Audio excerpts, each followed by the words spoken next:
This is the Pro Audio Suite podcast.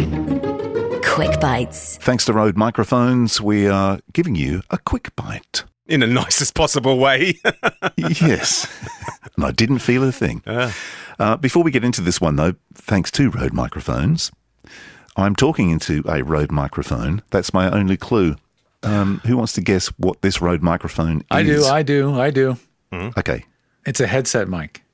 No. Well, I can't really play this game because I know what it is, but Dang. Okay. yeah. Oh, you do too? Yeah. Damn, I forgot I told you yesterday. Okay. So it's really close proximity. So I know that much. I mean, I've got like the taste of a little plosive there at one point. I think it's probably my mic technique more than... Okay. So it's not a headset mic. Okay. Yeah. Well, is it wireless? Nope. Not wireless. But what do you think of the sound of it? It sounds band passed, meaning that it doesn't have a tremendous high frequency extension, Yeah. very high end, and it doesn't have a lot of low end. So that's what I mean by a band passed sound. Like it's got a high pass and a low pass filter. That's what I'm hearing. Okay. Any guesses? I have no clue because I guessed what I thought I nailed it. So I'm spent. I don't have any better idea. Well, you're halfway there because it's USB. It's USB. Okay. Yeah. Is it? Let me. Is it a small capsule or a large capsule mic? I'm not sure if it's got... I can't see through the grill. I think it might be a large capsule. Really? Let me have a look. It's the NT USB Mini. Aha. I'm going to guarantee that's like a mid to small capsule. It's probably an electret back condenser capsule, is my guess. So those are different designs. Capsules, they don't use phantom power. They run on like 1.5 volts of electricity, so they don't need much power. And they're much, much less expensive to use. They're much easier to design. In fact, I watched a video on YouTube the other day. It was actually quite long, and it was a guy comparing 10 different electret capsules that he had just gathered from, I don't know, eBay or the online, and comparing the responses of all these different capsules. And that was a pretty common theme among many, that they would roll off at the bottom quite a bit, and that they would roll off above 10 kilohertz or thereabouts and then sort of disappear. So that's my guess. It might be one of those. But you can still have extremely high quality electret capsule mics. They can be very, very, very high quality. They're just not commonly used as much as, in professional studios. But yeah, it's definitely not on the same class as the Rode NT USB. Okay. And this is about half the price, right? Isn't this half the price of the... It's a bit cheaper, I NT-USB? think, yeah. It has a headphone jack. It does have a headphone jack on the back. Right, so you can hear yourself, you can hear us. It makes it really easy for podcasts. That's what I was going to say. I don't know that I'd maybe go with it for voiceover, but if you're a podcaster and you're looking for something that's affordable, will do the job, gives you your headphone output, gives you everything you need to get started, man, pretty good place to start in terms of quality. Yeah, it's a price point and ease of use price point play. It's around 100 US. Yeah. It's not correct. very large. So it's in other mics of a similar class would be the Apogee mic. It's not at that class, but it's also like a lot less expensive. The Apogee is like 250 plus US. So for what it is and its size, it's definitely really compact. I'm looking at pictures of it online. It's rather cute. Yeah. How do you have it set up, Andrew? Do you have it on an arm or? Yeah, just put it on a boom arm. Yeah. Does it have an easy way to mount to an arm? Yeah, it does. It's got Nice. a couple of things. It's got the magnetic stand, which is just the disc that it can clip onto. But if you take out the rubber grommet, then you can find the threaded insert to put it onto a stand or a boom arm. Oh, that's interesting. It's Yeah. magnetic base. Yeah, The which is base kinda is cool. magnets to a table, or the base magnets to the stand to the mic. Yeah, base magnets to the mic. So Oh, there's that's no interesting. screwing the stand on or not. You just click it on. Yeah. So pretty one of those clever. things that drives me nuts about a lot of these consumer focused, I would call this consumer focused mic, Yep. is is that they have a proprietary funky stand, and there's no real good proper way to connect it to a real good mic arm. But this is not that case. I like that it's designed to also mount to a real arm. Yeah. Which is super important. Like if you're just doing Skype calls, just stick it on your desk. It can be 1.5 feet away. Not a big deal. Like if you got a file using this, Robbo, what would you think? Is it usable? Yes, it's usable, absolutely. But there's, well, let's compare it to what you normally send me. I would notice a difference straight away. Yeah, it's not really fair. Yeah. Hearing your voice all of a sudden on this mic, it really is not, it's not really that. It's like, they say, oh, I have to follow that act. Yes, that's right. Exactly. But look, yes. I mean? It's brutal. It's a brutal comparison. What we hear of Andrew's voice every day. Exactly. Yeah. I mean, if someone sent me the file and it had to be used in a TV commercial or radio imaging, I'd have to EQ the shit out of it. I'd make it work, of course. But there are better places to start, is probably what I'm trying to say. That's right. Exactly. Yeah. And just quickly on that, I haven't touched APs. What you're hearing, besides a little light compression, is what's coming off the mic. So just if you're interested in what it sounds like. Yeah, cool. I look, it's the first time I plugged it in. Yesterday I plugged it in for about a minute. And I was surprised. I didn't think it would sound as good as it does, based on what it is and the price point. But, for what it is, I kind of like it. It seems like they purposely EQ'd it to not be overly bright. Like they rolled off the top end, maybe even on purpose. So it would have no sibilance or, and it would also not pick up as much just whooshing and hissing of computer fans and all that kind of stuff. It sounds like it's really treading this line between fidelity and trying to reject noise from the environment. I think you're correct. Exactly. I think it's exactly what they've done. Absolutely. And because you can have an affordable mic. I mean, you could have a really high resolution USB mic, but in the hands of the typical user, it could sound really bad. Yeah. They might pop the hell out of it. It could be very bass heavy. It could pick up tons of bass noise from their desk, from rumble, from their environment. This mic's not going to have rumble. No, it's not going to have rumble. So you don't have to worry about rumble at all. That's already gone. So if I had my druthers, I wish it had a little more top end on it. I wish I had a little bit more top, sizzle at the top. Crack and crackle. Yeah. Yeah, crackle and sizzle. I wish it had a little more of that. Other than that, works fine. Yeah. And it has a knob on the front. Does it have any knobs on the back? I can't see any pictures. No, there's nothing on the back, just on the front. So it has a knob for the headphone level. Yeah, headphone level and monitor mix? Yeah, it's a monitor mix. So if I press the button, which is probably going to make a hell of a racket, hold your ears just in case. Okay, no, it didn't. So that's cut my headphones out the back. So I assume I would do this if I was monitoring straight out of the laptop. Mm-hmm. But as I'm using the mic, I'll do it that way. Well, I think when you click that, you can now blend the send going out and what's coming back in your headphones. Yeah. Which the Rode NT USB also does. The fascinating thing is both of these mics, what they do is they omit a gain control. Yeah, so which is really weird. It is really weird. Like Rode has decided that, well, they can just set the gain in their computer. That might be okay for some sources, and for other sources, you might have clipping. You might really overdrive this mic if you're using it to record really loud sources. Yeah. So it's probably fine for spoken word, just conversational volume.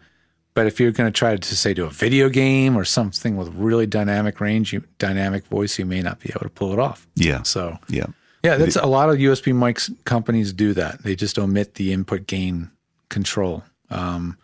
So it's fascinating. I would love to talk. I mean, gosh, how could we get an engineer or a design engineer at Rode on sometime? I'd love, man. That would be gold. A half hour of just Q&A with one of those designers, understanding what they leave in, what they put in, why they don't put this. I'm all sure their we design can organise that, choices. couldn't we? Yeah, we should definitely pursue that because we did once. We had when they did the was it the II one? We had Peter, one of the designers, the Belgian guy. Oh yeah. We did tweet. We should track him down, see if we can get him back on, because it would be fascinating to see what they're doing. Yeah, because, I mean, Rode, they hit out of the park a lot. Hell, the Rodecaster Pro has a new firmware. It's in beta right now. Oh, yeah? Wow. They just took it. They just, like, you know, they've been adding features for 2 years, right? I've had this thing for 2 years. Every 6 months or so, it's got a whole new set of features added on, right? The new one is like nothing I would have even dreamed of it having. So now the fader controls can be MIDI controllers. Wow, So isn't that anything that talks MIDI, the faders control MIDI, and the pad buttons, the sound effect buttons, are also MIDI controllers. So it has a whole new layer of functionality that never existed. They just turned it on. So you could be So- on our podcast playing some drum pads in the background or something. Then You could be triggering drum sounds. One way they showed it being used was to switch cameras in OBS, which is a video streaming platform. So they're like, have camera 1 on this button, camera 2 on this button. Isn't that clever? So it's now a video switcher. Wow. They had the faders mapped to channels in a DAW, you know, so they were like using Logic, I think. Yeah. I can't remember what, some application with a mixer, and they were using the faders to mix that. But now, once this thing becomes a MIDI device, it's now a whole nother set of features, obviously. So that blew my mind. And while I'm on the topic, they added more features even beyond that. They added a trash talk button. And what that means is when you enable trash talk mode and you hit a certain button on the pad, I can't remember which one, it will cut the feed going out to the other listeners. So only the people in the studio can hear, but it doesn't go on it doesn't go, let's say it goes on the air, but it doesn't go to the phone call or the Bluetooth outputs. So it only goes to your They call it co-hosts, trash talk basically. mode. Yeah, yeah.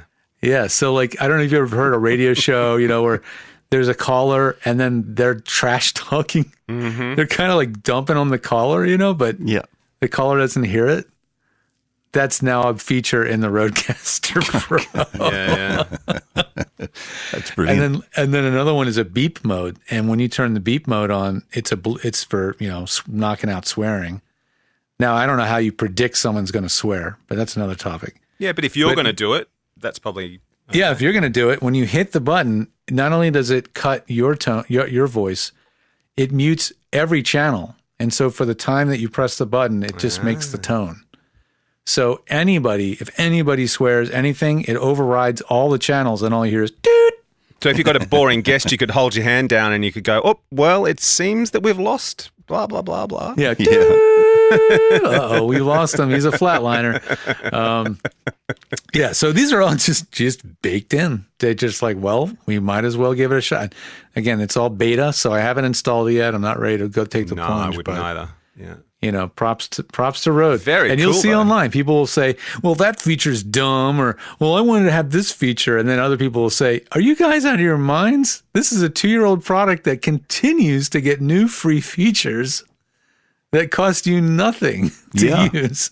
And you're going to complain that they didn't add this or they didn't add that or whatever. It's pretty funny. I mean, they're learning the lesson. Like, the more free you give, the more people expect. Yes. That's True. right. Yeah, Yep. yeah. Exactly. Yep. it's No a good delicate deed goes balance. unpunished, as Right. my Yeah, wife always says. Yeah. So anyway, Rode, props to Rode. Yeah. And the nice thing about our new microphone is it is our new microphone. We should say thank you. That's our new guest mic. For when we have guests so like when we have a guest that Stuart the other week, we can send it out to him and he can plug it in and we've got him on a nice sounding microphone. That's a great idea. Yeah, perfect. So thank you, Some of Rode. the best shows send out packages to the guests who are not prepared with any proper We're not that recording good. method. So And some of the other good shows get packages sent to them with goodies inside. that's right. Well, we did. You got what? 3 microphones landed on your door yesterday. You're telling me? Yeah, well, 2 of them have got to go back, of course, to Yes, test. but they still. 2 from Shure. So we've got an SM7B and one of their ribbon mics. So going to be playing with those in the coming weeks. Indeed. To see Oh, what nice. they sound like. Is that the Shure ribbon mics? Supposedly, really top shelf. Yeah, I'm curious because it's something that historically is rarely used in voiceover. No. Because they usually sound a bit dull. But Right. supposedly, because Rode have one which I've been trying to get to play No around kidding. with. Yeah, the NTR, which is an NTR. active ribbon mic. Yeah. Yeah, which looks really cool. But I haven't managed to get my hands on one of those yet. And I actually don't think they're pushing it, and that's probably why they're not sending it. Right. But the Shure one looks interesting too, because they're both Rode and Shure are using a different kind of ribbon. So it's not like the traditional ribbon where, if a plosive could destroy it. These ones, you can basically drop them and it's fine. Yeah, they're much more sturdy. Yeah, what makes ribbons interesting is their figure 8 pattern. Yeah, So we've exactly. talked a lot about that when we talked about the OC818 and how great the figure 8 pattern is. And that's just part and parcel of a ribbon mic. Yeah. So it's a pro and a con. You have to know how to use it. Your room has to be set up right to use it. But it can be a huge pro in some circumstances. I've dabbled a lot with figure 8. Yeah. I like figure 8, as you know. Mm-hmm. Yeah. It's one of your faves. One of my faves. Now, we did get a message sent to us, changing the subject completely, from a guy called John Davenport. And John, he says, I love your podcast. I know Andrew uses a Neve 1073 mic pre, but I wanted to know if you have any experience or knowledge about the Neve clones that are out there. I'm looking at the Warm Audio WA73. One of the selling points is that they use Carnhill transformers for ins and outs. Any thoughts or heard anything on these clones? I'm interested in this because I can't afford a Neve. Ha ha ha. Thanks, John Davenport. Yeah, and a Neve, as it gets older, doesn't get cheaper. No, it doesn't. No. That's true. Ain't that the truth? Absolutely.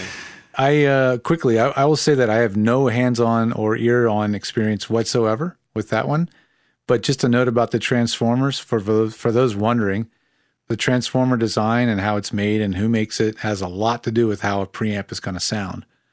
And so, that's a lot of the character of a preamp is the transformer. Not every preamp has transformers, right? Like an Avalon has a Class A design, no transformer, and it's extremely transparent, the Avalon 737. Yep. Or the Grace M101.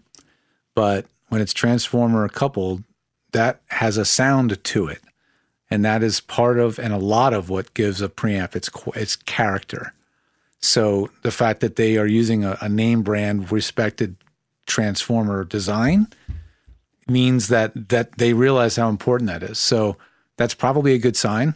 There's a lot of cheaper, probably 73 preamp knockoffs out there, clones. So yeah, that's something to be aware of. Tubes often get a lot of credit for a sound quality thing or having a tone or whatever, but the transformer is really the biggest part of it. Yeah, well, that was certainly Rupert Neve's thing. That was what he was all about, was transformers, that's for sure. Mm-hmm.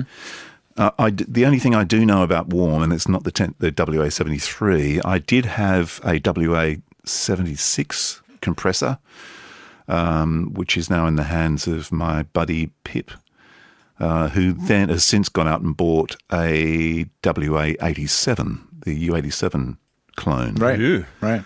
Which he actually really loves. And I know another guy, Adam from Toyland, recording studio here in Melbourne, and his mic collection is unbelievable, to say the least. But he's been using, I'm sure he still is, a WA47, and he loves it. So yeah, they have a Warm 47 and a Junior 47. That's way less expensive. It's a FET mic. yeah.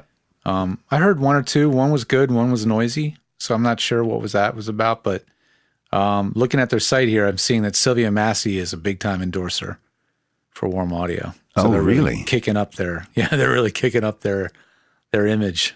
Yeah. With Sylvia Massey. Yeah, but Sylvia, W87 R2, I guess the newest one for $600. It's a very, very compellingly priced 87 clone. So curious to see how they voiced it. And, because we all know 87s have more than one personality or more than one era. There's the original, there's the AI, and they're quite different sounding. So curious. It looks like it's based on the classic 60s circuit. So I'm assuming this is really meant to be more of a vintage 87. Yeah. We did talk to the guys from Warm some time ago when they released the WA87. Right. That was a few years back now. But it's then- interesting and they've this got is the R2. Sylvia Massey. That's a bit of a score. Let's be honest. It's big business now. It's a way for these engineers and stuff to continue to have income streams right now. True, yeah. You know, I mean, it's been a pretty brutal last year. So I think a lot of these folks are getting more into endorsing and promoting because she's doing a lot of it. She does Antelope Audio too. Oh, is that right? Yeah. But let me ask you this. Does that mean if you see someone like that clearly going out and just endorsing just about everything they can get their hand on, does it give more credence to what they're endorsing or less in your mind? I don't know. It's interesting. Well, I'll tell you this, that my using the NTG5 on the show has certainly given it credence in our industry. Yeah. Yeah. But that said, I will still always tell people, like, this is a mic that I've been given and I try and I use on the show that I like, but I really try to give people, if they're concerned about any bias, I will always tell them, you know, this was given to me. In her case, I don't know really what's going on, whether, you know, I would imagine someone of her stature, all this stuff is probably given to her. But she really knows her stuff. Like, you want to go down the rabbit hole, watch some of her videos. Yeah. I mean, she's like a living encyclopedia of audio equipment and knowledge. So, you know, take whatever she says with, you know, a grain of salt, but, you know, listen with your own ears as to what she's recording. But she certainly, you can't doubt that she knows what she's talking about. So Oh, I will absolutely. say In that. fact, she's about to release a book, if she hasn't done already, which is the sort of a full book on microphones. Oh, That's going to be great. Yeah. Yeah, yeah. And Yeah. I know she's been doing a lot of research, apart from, you know, Tons. obviously just working research, but out and about. I saw her doing a video at Abbey Road with their microphone guy, Yeah. going through everything, which was That was fascinating. fascinating. Yeah. She had all these mics splayed out in front of her. Yeah. Didn't she also record a whole drum kit with like vintage mics or something? Was that I the haven't same seen that video? one, but I've seen all sorts of weird stuff where she's like mic'd up. What did she mic up a guitar and then threw it off a cliff? All these, and she got these whack sort of weird bits of gear that, you know, sound awful, but she loves it because it just makes She's- something new. Yeah, she's a wild one. She's quirky and interesting and smart and does really cool stuff. Yeah. Hey, listen, before we go, AP, I've got to take you back. Did you say Toyland in Melbourne is the studio that had the warm audio? Yeah, Toyland. Yeah. It's a shame that studio name's taken because it would be perfect for you given the amount of gear that you've got sitting around in your room and you keep accumulating. Mine's just called Twatland. Well, that was fun. Is it over? The Pro Audio Suite recorded using Rode NTG5s and Source Connect. Edited by Andrew Peters and mixed by Voodoo Radio Imaging with tech support from George the Tech Whittam. Don't forget to subscribe to the show and join in the conversation on our Facebook group. To leave a comment, suggest a topic, or just say g'day, drop us a note at our website, theproaudiosuite.com.